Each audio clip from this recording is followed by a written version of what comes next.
Hola, ¿qué tal? Esto es Atelier Espiral, un atelier de pensamiento multidisciplinar dedicado a la reflexión crítica. Seleccionamos y analizamos distintas expresiones artísticas a partir de las cuales pensar la realidad desde nuevas perspectivas. En esta ocasión nos metemos en el mundo de la física cuántica. Analizamos 3 curiosidades que nos brinda dicho universo, así como también haremos dialogar a la física cuántica con el mundo de la filosofía. Antes de comenzar, algunas consideraciones preliminares. En primer lugar, el título. Física cuántica a la filosofía. Un poco la idea del título es justamente la de acercar a la física cuántica con la filosofía. O en realidad diríamos a hacerlas conversar, que hablen, que dialoguen. Para muchos quizás son dos mundos completamente opuestos. La filosofía, muchos la ven como aquel espacio de pensamiento ligado con los conceptos, con lo abstracto, con lo general, con lo intangible.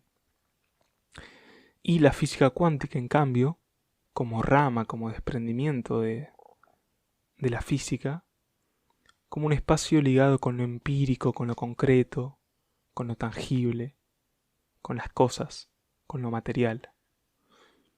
Dos mundos aparentemente opuestos, pero, y esto es lo que trataremos de exponer en esta ocasión, dos mundos con muchas similitudes, con muchos puntos de contacto. Una segunda consideración antes de comenzar, y es que sé muy poco de filosofía, y aún menos todavía de física cuántica, razón por la cual carezco de cualquier pretensión de verdad. No es mi intención esbozar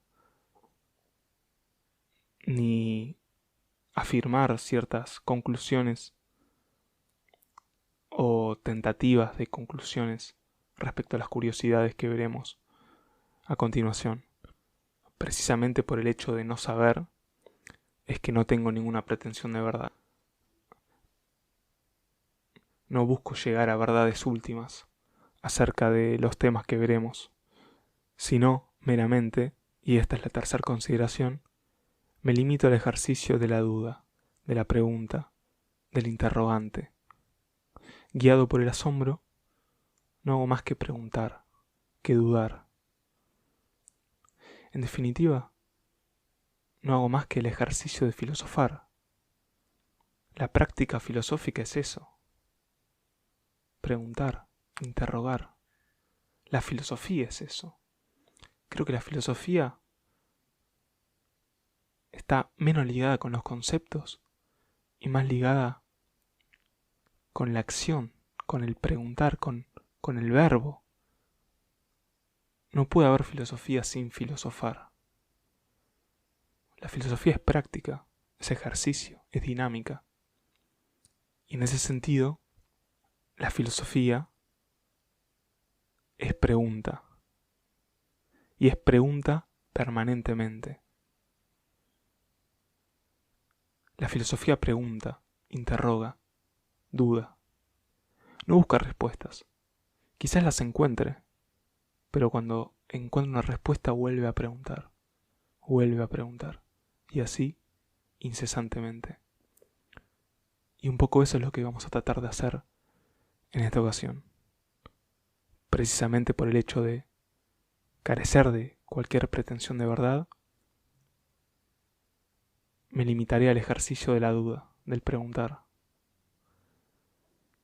Y a continuación los temas expuestos serán presentados como si no los entendiera del todo, como decía Borges, puesto que así es la realidad. Ahora sí, ingresemos de lleno en el mundo de la física cuántica. ¿Qué es la física cuántica? A los fines prácticos podemos definirla como una rama, como un desprendimiento, como una vertiente de la física que se dedica al estudio del mundo micro, del mundo atómico, del mundo de las partículas elementales. Es en ese mundo en el que nos estaremos moviendo y es a ese mundo al que me gustaría hacer conversar con la filosofía. La física cuántica es una disciplina sumamente joven. Su origen se remonta a principios del siglo pasado. No obstante, su corta trayectoria a lo largo de todo el siglo XX no hizo más que trastocar todo cuanto había de status quo. A su paso no hizo más que derribar, cuestionar permanentemente ciertos principios e ideas dadas por sentadas y naturalizadas no solo por la física tradicional, sino también muchas veces por el mismo pensamiento occidental, por la misma tradición del pensamiento occidental. A continuación, analizaremos 3 curiosidades del mundo de la física cuántica. Empecemos por la primera. En el mundo cuántico, la materia es 2 cosas al mismo tiempo. Antes de adentrarnos en esta primera curiosidad, me gustaría hacer algunas notas al pie.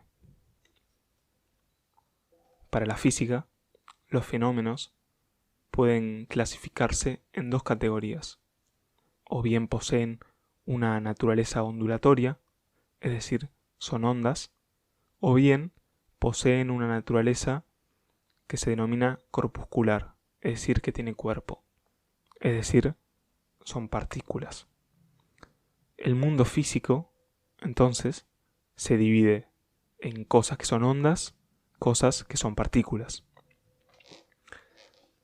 Ambas categorías presentan rasgos y características totalmente distintos. Una partícula es algo tangible, es algo cuantificable, es algo localizable en un punto determinado del espacio, ocupa un lugar en ese espacio y tiene masa. Por el otro lado, las ondas son intangibles, se dispersan a lo largo del espacio, son continuas, no poseen una masa y no son localizables en un punto específico del espacio, precisamente porque son ondas y su naturaleza es la de propagarse. Tenemos entonces un mundo físico clasificado en ondas y en partículas. En este mundo, una cosa solo puede ser o bien partícula o bien onda, lo cual tiene absoluto sentido, porque si decimos que una partícula es tangible, es localizable, ocupa un lugar en el espacio y tiene masa, y por el otro lado decimos que una onda es intangible, no es localizable, no ocupa un lugar en el espacio y no tiene masa, sería ilógico decir que puede haber algo que sea tanto partícula como onda, porque no podemos decir que algo tiene masa y no tiene masa al mismo tiempo. Por ejemplo, podemos pensar en un grano de arena como un ejemplo de partícula. Es algo tangible, es cuantificable, es localizable en un punto del espacio y tiene masa. Por el otro lado, podemos ejemplificar una onda con una onda de agua. Por ejemplo, cuando uno tira una piedra al agua, a su alrededor se generan ondas. Esas ondas no son tangibles, porque en el momento en que uno intenta tocarla, se le escurre entre los dedos. No es localizable en un punto específico del espacio, porque ocupa una superficie mucho mayor y está en permanente movimiento, permanente propagación, y no tiene masa, porque es una onda, no posee la propiedad de la masa como si la poseen las partículas.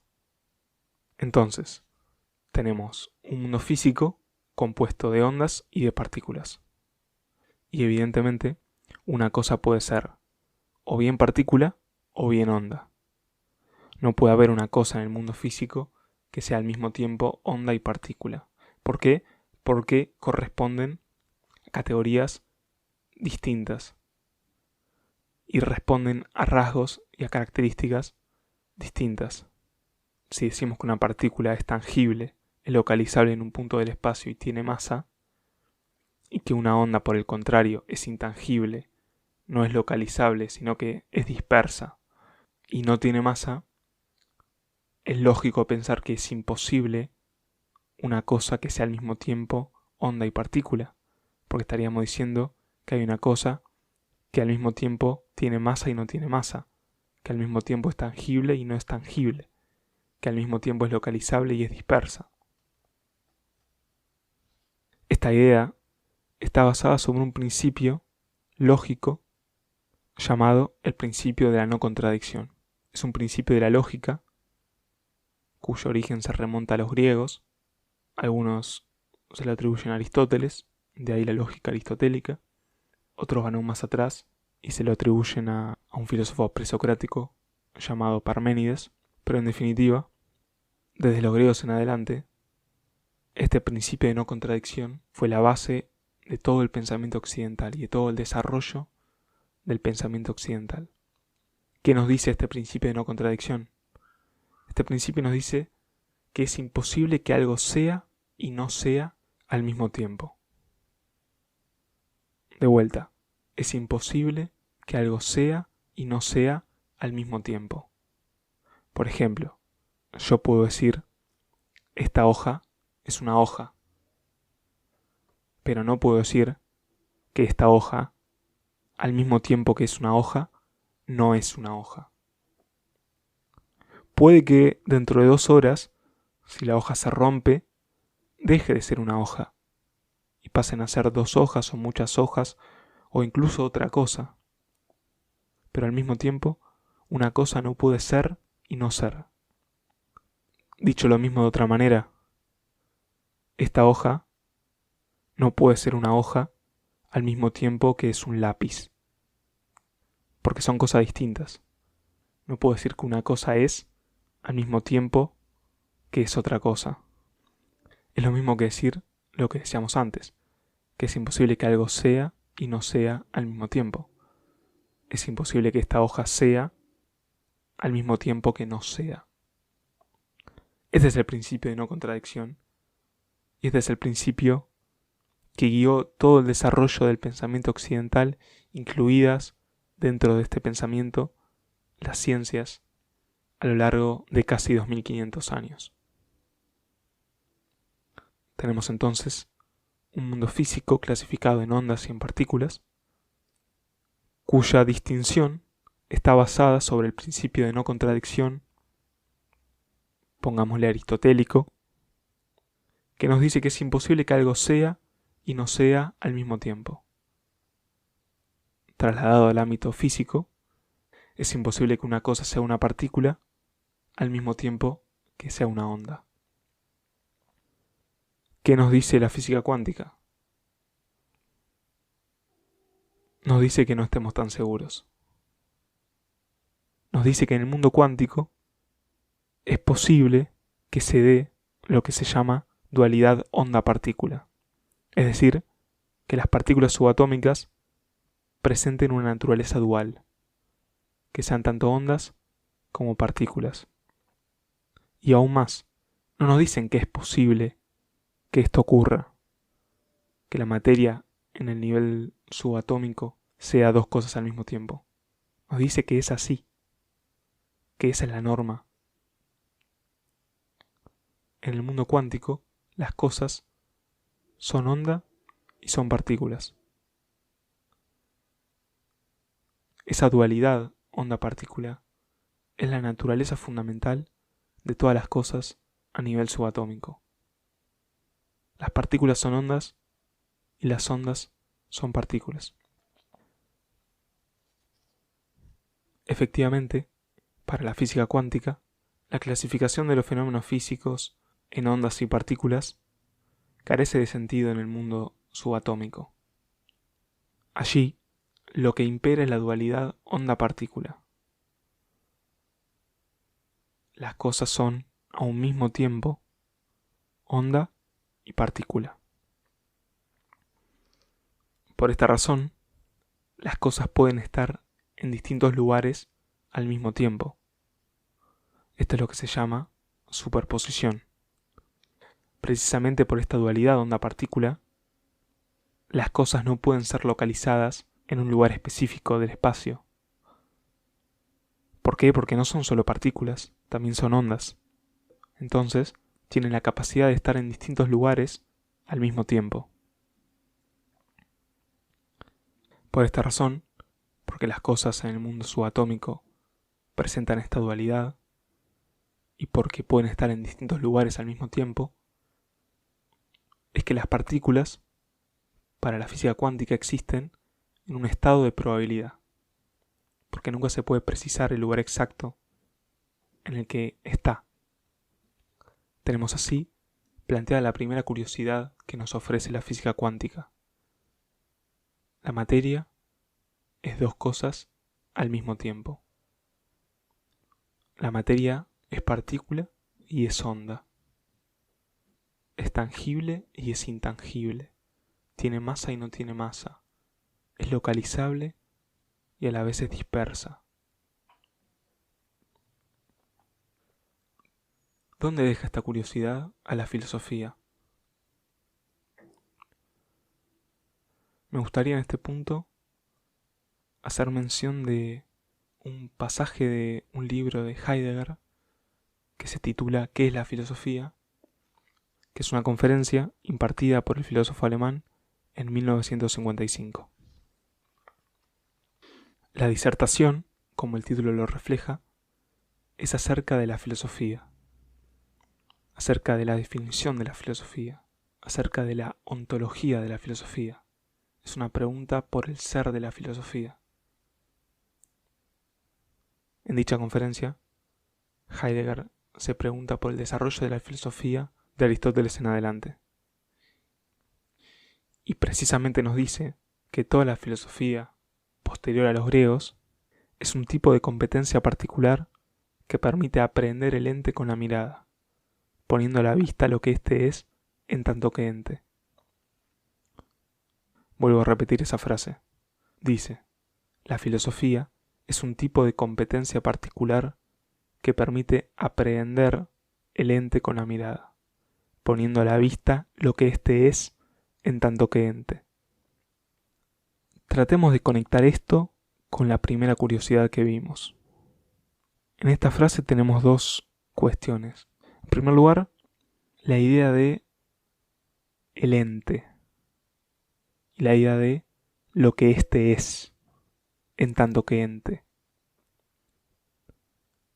Para Heidegger, el ser de este ente, el ser del ente, es el objeto por antonomasia de la práctica filosófica. Es el estudio de este ente lo que hace a la filosofía lo que es su razón de ser. La filosofía es solamente en la medida en que aprehende este ente, lo que este ente es.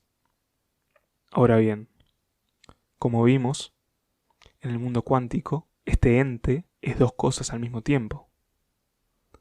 Sabemos que en el mundo subatómico las cosas son, pero son dos cosas a la vez.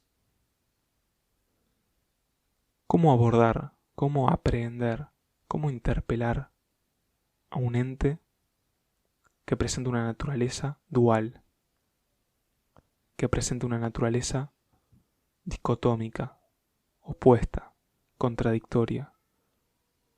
¿Cómo observar una cosa que es al mismo tiempo tangible y al mismo tiempo no lo es, que tiene masa y al mismo tiempo que no la tiene? ¿Cómo lidiar con este fenómeno? Si el ente exhibe esta naturaleza dual, se presenta como onda y a la vez como partícula. Si el ente es dos cosas, ¿cómo puede la filosofía estudiar un fenómeno con tales características? ¿Es observable un fenómeno semejante? Y esta es la segunda cuestión que quisiera resaltar de esta frase de Heidegger. Y es la idea de aprehensión con la mirada, poner a la vista. Heidegger habla de aprehender con la mirada, poniendo a la vista lo que éste es en tanto que ente. lo que nos da paso a la segunda de las curiosidades de la física cuántica, y es la siguiente. En el nivel cuántico, las cosas cambian cuando son observadas. No solamente tenemos cosas que son dos cosas a la vez, sino que también tenemos cosas que cambian cuando son observadas. Para explicar este fenómeno, cabe traer a colación un experimento que lleva por nombre el experimento de la doble rendija.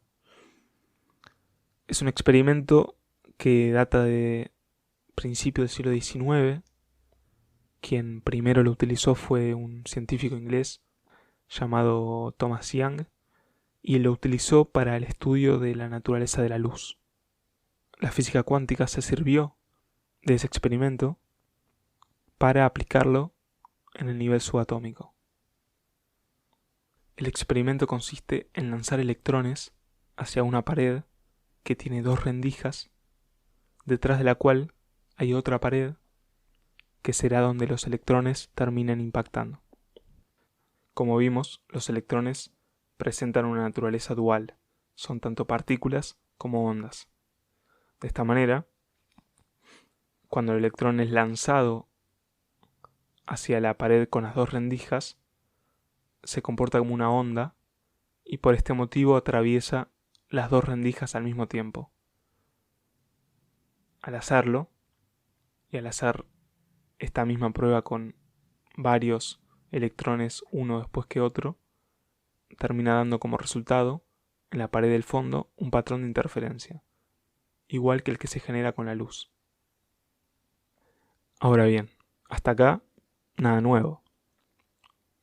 Lo único que evidenciamos es la naturaleza dual de los electrones, que son tanto ondas como partículas.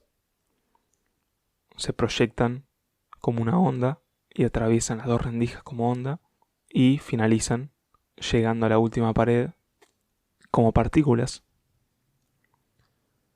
Ahora bien, y acá viene la parte interesante. Supongamos que queremos observar el experimento. ¿Qué pasa si ponemos un detector detrás de las dos rendijas para observar y estudiar la trayectoria del electrón desde que es lanzado hasta que llega a la pared del fondo atravesando las dos rendijas? Lo que pasa es que en la pared del fondo ya no vemos el patrón de interferencia, sino lo que vemos, en cambio, son dos áreas de intensidad marcadas justo delante de las dos rendijas.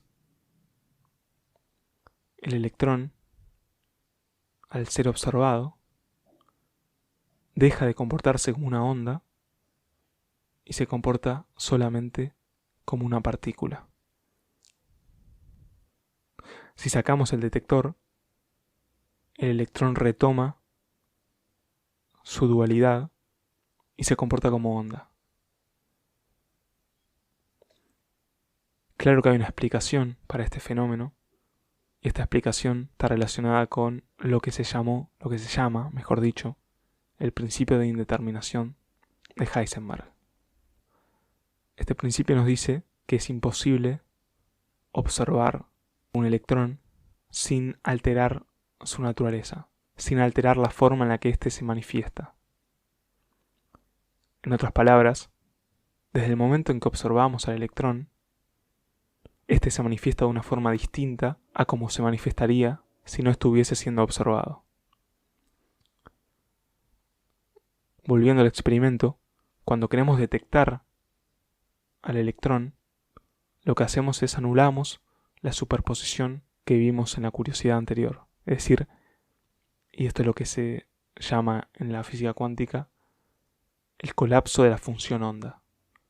La función onda del electrón colapsa en el momento en que es observada y se presenta meramente como partícula. Desde el momento en que el electrón es observado, se muestra como solo una cosa. Ya no se muestra como lo que es en tanto dualidad, sino que solamente como una cosa.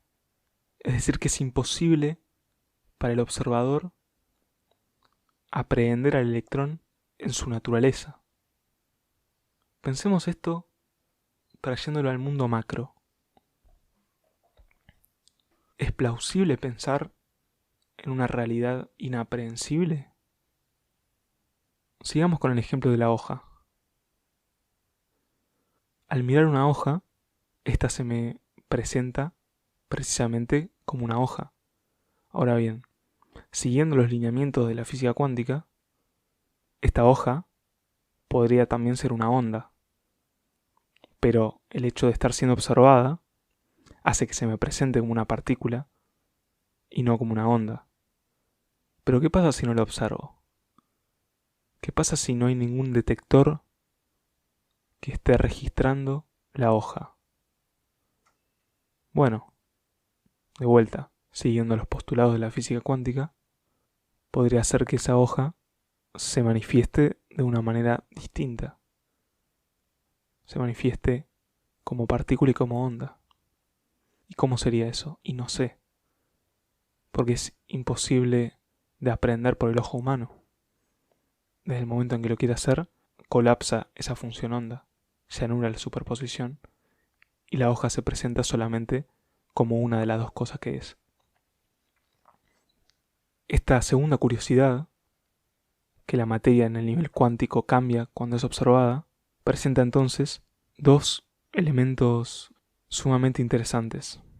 En primer lugar, nos habla de una realidad inaprehensible, incognoscible. Una realidad que el ser humano no puede observar, que no puede abordar, que no puede interpelar, que no puede estudiar, que no puede conocer. Y por el otro lado, la idea de que el observador ejerce un efecto sobre la realidad, interviene, tiene un rol activo. Estos dos postulados, estas dos nociones, la de una realidad inaprehensible y la de un observador que interviene sobre la realidad que estudia, viene a contradecir los dos principios básicos no solo de la física clásica, sino de la ciencia moderna. Y es que la realidad es objetiva. Hay una realidad objetiva, aprehensible por el ser humano, que se nos manifiesta como lo que es y que puede ser estudiada. Y el observador debe colocarse en una posición externa, ajena a la realidad que estudia, y justamente estudiarla sin intervenir. En este punto quisiera hacer una pausa antes de avanzar con la tercera curiosidad y traer un pasaje del libro El mito de Sísifo de Albert Camus que dice lo siguiente: He aquí también unos árboles cuya aspereza conozco y un agua que saboreo, estos perfumes de hierba y de estrellas, la noche, ciertos crepúsculos en que el corazón se dilata. ¿Cómo negaría yo este mundo cuya potencia y cuyas fuerzas experimento? Sin embargo, toda la ciencia de esta tierra no me dará nada que pueda asegurarme que este mundo es mío. Me lo describís y me enseñáis a clasificarlo. Me enumeráis sus leyes y en mi sed de saber consiento en que sean ciertas. Desmontáis su mecanismo y mi esperanza aumenta. En último término, me enseñáis que este universo prestigioso y abigarrado se reduce al átomo y que el átomo mismo se reduce al electrón. Todo esto está bien y espero que continuéis. Pero me habláis de un invisible sistema planetario en el que los electrones gravitan alrededor de un núcleo. Me explicáis este mundo con una imagen. Reconozco entonces que habéis ido a parar a la poesía. No conoceré nunca. ¿Tengo tiempo para indignarme por ello? Ya habéis cambiado de teoría. Así, esta ciencia que debía enseñármelo todo, termina en la hipótesis. Esta lucidez naufraga en la metáfora. Esta incertidumbre se resuelve en obra de arte. ¿Qué necesidad tenía yo de tantos esfuerzos? Las líneas suaves de esas colinas y la mano del crepúsculo sobre este corazón agitado me enseñan mucho más. He vuelto a mi comienzo. Comprendo que si bien puedo, por medio de la ciencia, captar los fenómenos y enumerarlos, no puedo aprehender el mundo. Cuando haya seguido con el dedo a todo su relieve, no sabré más que ahora. Y vosotros me dais a elegir entre una descripción que es cierta, pero que no me enseña nada, y unas hipótesis que pretenden enseñarme, pero que no son ciertas.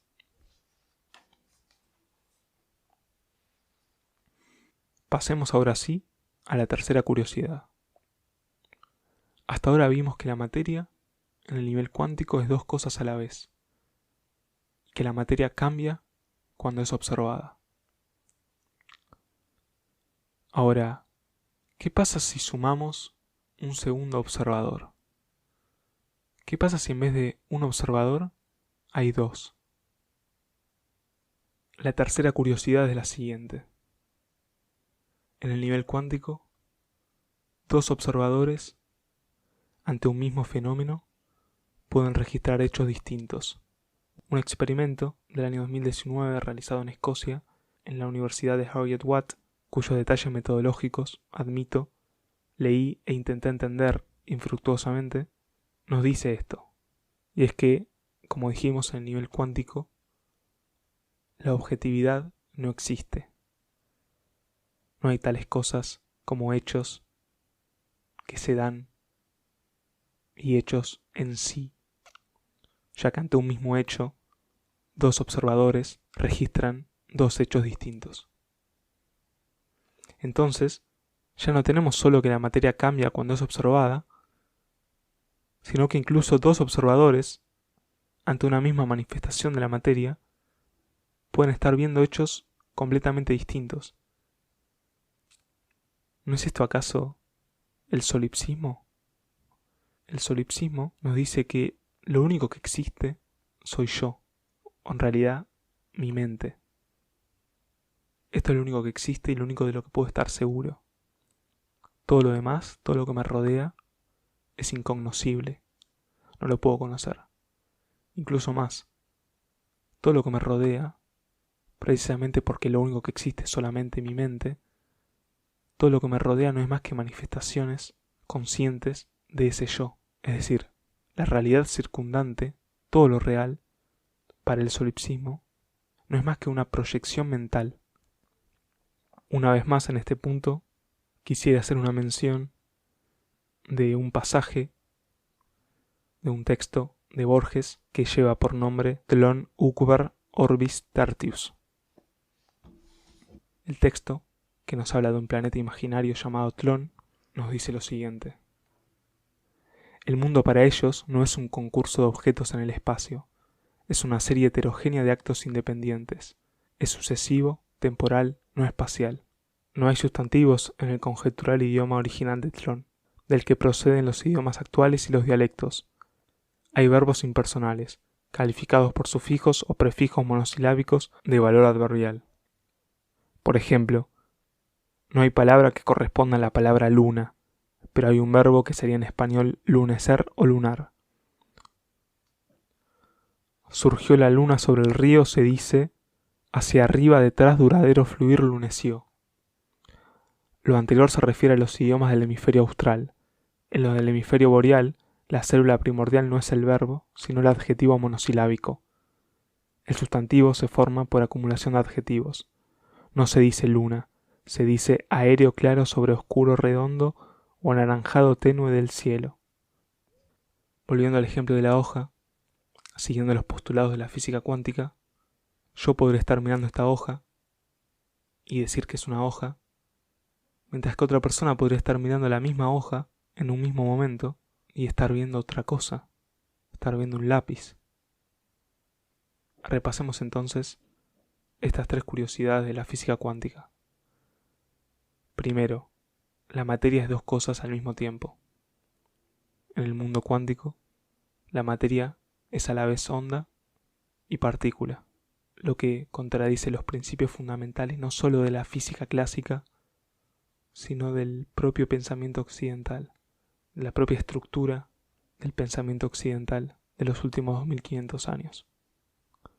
Luego tenemos la segunda curiosidad, y es que esta materia cambia cuando es observada, lo que nos hace pensar en la posibilidad de una realidad inaprehensible para el ser humano, porque desde el momento en que el observador interviene sobre un fenómeno de la realidad, éste cambia, se comporta de una manera distinta a cómo se comportaría si no estuviera siendo observado. Y por último, llegamos a esta tercera curiosidad, y es que dos observadores, ante un mismo fenómeno, pueden estar registrando hechos distintos, lo que nos hace cuestionar la misma idea de una realidad objetiva, de una realidad que es independientemente del sujeto que la observa. En este punto, uno podría pensar, bueno, estas son las propiedades del mundo cuántico, son los principios que rigen el mundo subatómico, pero no son los principios que rigen el mundo macro. Y de hecho es así, pero solo por ahora. En el 2012, científicos de la Universidad de Viena observaron la dualidad onda-partícula y el principio de superposición en moléculas de entre 58 y 114 átomos. En 2019, científicos de esa misma universidad lograron registrar el mismo fenómeno en moléculas de 2000 átomos. Es decir, una molécula de 2000 átomos exhibió los mismos rasgos que presentan las partículas en el nivel subatómico. De modo que el límite entre el mundo cuántico y el mundo macroscópico es difuso y está en permanente movimiento. Quizás en algún momento se descubra que todo el mundo es cuántico. Para finalizar, algunas consideraciones respecto a lo expuesto. Es sumamente llamativo que desde el interior de la propia física cuántica, como desprendimiento de una de las ciencias más duras, como es la física, se ponga en discusión el principio de objetividad de la realidad. Precisamente la ciencia que permanentemente abogó por esta idea de objetividad, muchas veces en discusión con otras ciencias, es desde su propio seno que hoy se pone en duda este principio. Y esto me recuerda a una fábula con la que Nietzsche, un joven Nietzsche, comienza un texto del año 1873. Y dice así: en algún apartado rincón del universo centelleante, desparramado en innumerables sistemas solares, hubo una vez un astro en el que animales inteligentes inventaron el conocimiento. Fue el minuto más soberbio y falaz de la historia universal, pero en definitiva fue tan solo un minuto. Tras unos pocos suspiros de la naturaleza, el astro se congeló y los animales inteligentes debieron perecer. Finalmente, y como todos los caminos conducen a Borges, quisiera destacar otro pasaje del texto previamente citado, donde Borges nos habla de que en este planeta, Tlön, precisamente porque no hay sustantivos, es imposible la existencia de la ciencia. El pasaje dice así: este monismo o idealismo total invalida la ciencia. Explicar o juzgar un hecho es unirlo a otro. Esa vinculación en Tlön es un estado posterior del sujeto que no puede afectar o iluminar el estado anterior. De ello cabría deducir que no hay ciencias en Tlön, ni siquiera razonamientos. La paradójica verdad es que existen en casi innumerable número. Y al final del texto, con su particular talento de unir ficción y realidad, nos habla de la posibilidad de que en un futuro nosotros nos parezcamos a Tlön. Y nos dice esto: el contacto y el hábito de Tlön han desintegrado este mundo. Encantada por su rigor, la humanidad olvida y torna a olvidar que es un rigor de ajedrecistas, no de ángeles. Ya ha penetrado en las escuelas el conjetural idioma primitivo de Tlön. Ya la enseñanza de su historia armoniosa y llena de episodios conmovedores ha obliterado a la que presidió mi niñez. Ya en las memorias un pasado ficticio ocupa el sitio de otro, del que nada sabemos con certidumbre, ni siquiera que es falso. Han sido reformadas la numismática, la farmacología y la arqueología. Entiendo que la biología y las matemáticas aguardan también su avatar. Una dispersa dinastía de solitarios ha cambiado la faz del mundo. Su tarea prosigue. Entonces desaparecerán del planeta el inglés y el francés y el mero español. El mundo será Tlön.